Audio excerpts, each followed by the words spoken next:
Welcome to the Adventures of the Monad. Continuing from the last presentation on the role of helpers on the emotional plane, we discussed the concept of repercussion. If ectoplasm drawn from the body of a medium is damaged, it can cause the medium's physical body to bear the scars.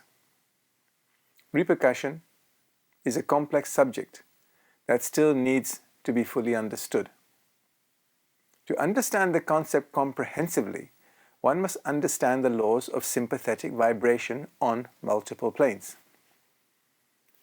There is no doubt of the astonishing power of will over matter on all the planes, so that if only the power were strong enough, practically any result might be produced by its direct action without any knowledge or even thought on the part of the person expressing their will to fathom how to do the work.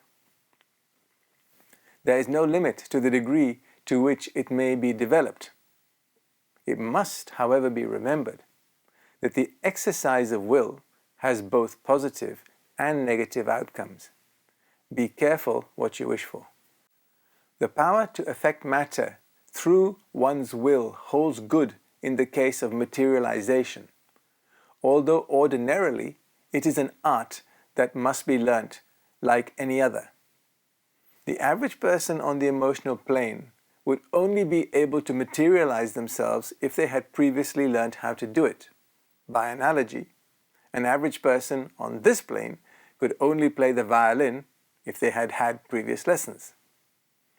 However, there are exceptional cases where intense sympathy and firm deliberation enables a person to effect a temporary materialization even though they do not consciously know how to do it. It is worth noting that these rare cases of physical intervention by a helper from the emotional plane are often made possible by a karmic tie between the helper and the one to be helped.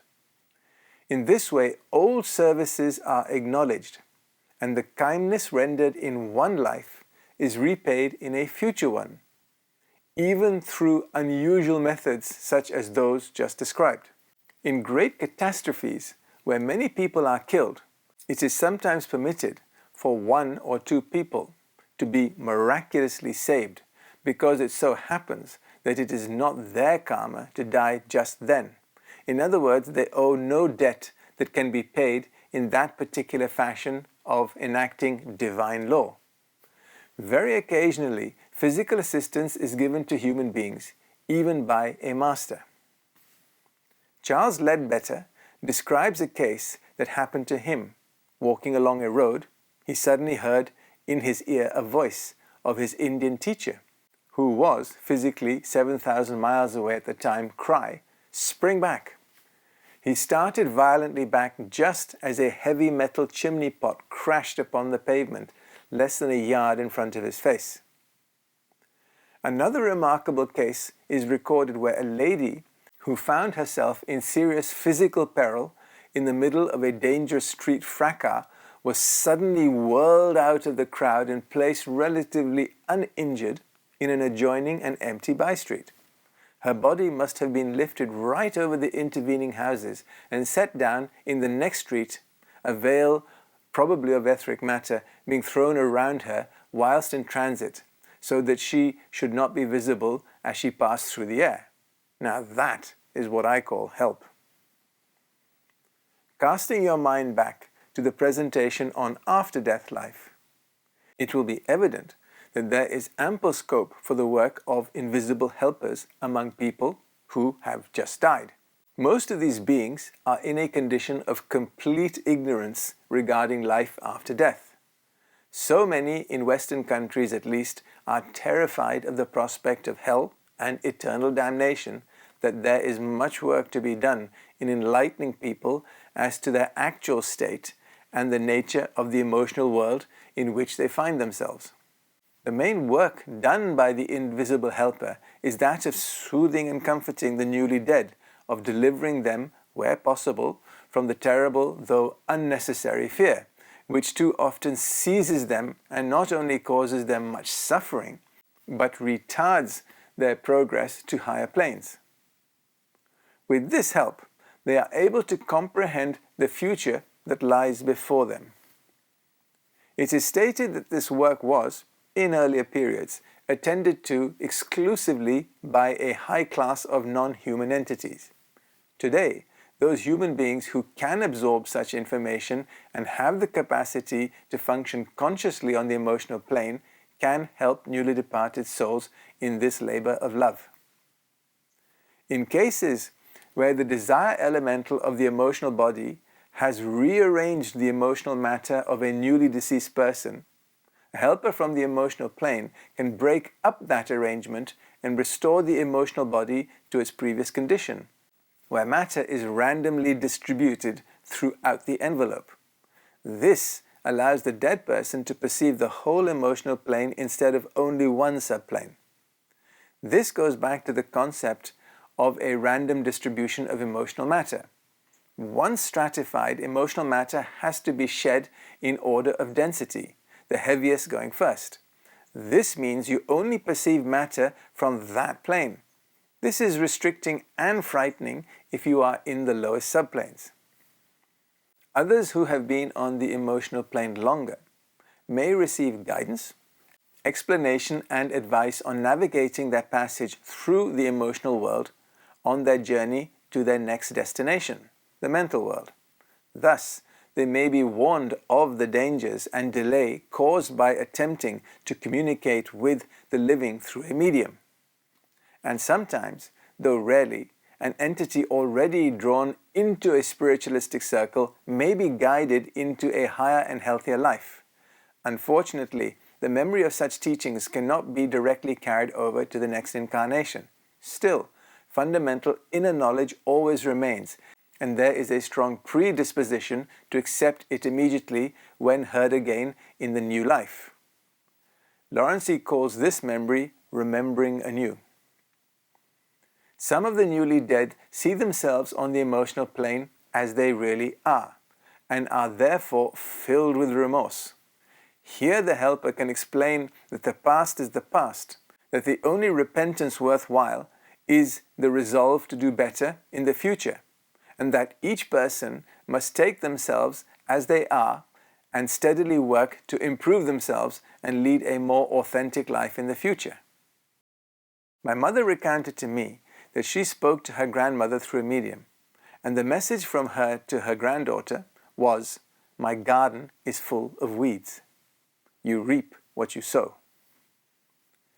Other departed souls are troubled by the desire to make reparations for some injury they did whilst on earth, to ease their conscience by disclosing a discreditable secret they have jealously guarded, to reveal the hiding place of important papers or money, and so forth.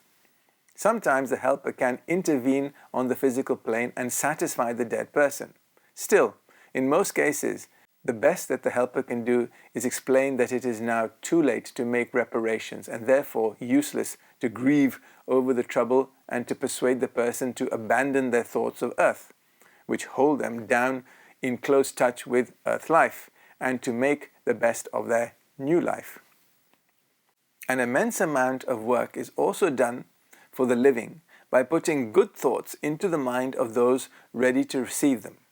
Someone could say, why not allow these invisible helpers to dominate the minds and make them think just as the helper wanted them to, without arousing any suspicion of outside influences in the subject's mind? Alas, this is not possible. Remember the law of freedom and the law of self-development. However, it is possible for a helper to seed thoughts among the thousands of thoughts that flood a person's brain and hope they will take it up and act on it.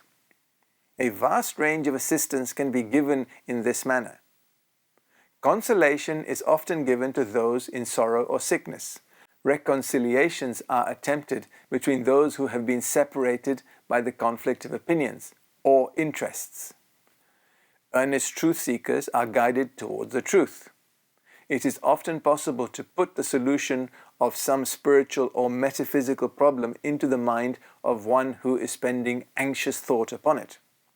Lecturers may be helped by suggestions or illustrations that either materialize in subtle matter before the speaker or are impressed upon their brain through inspiration.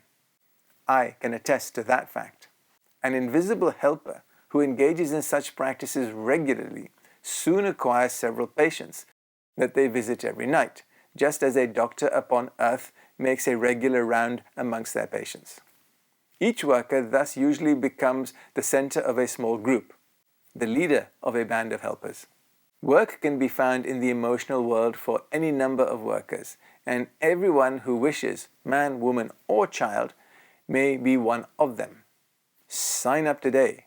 Registration is free. A pupil of a master may often be employed as an agent in what practically amounts to answering prayers.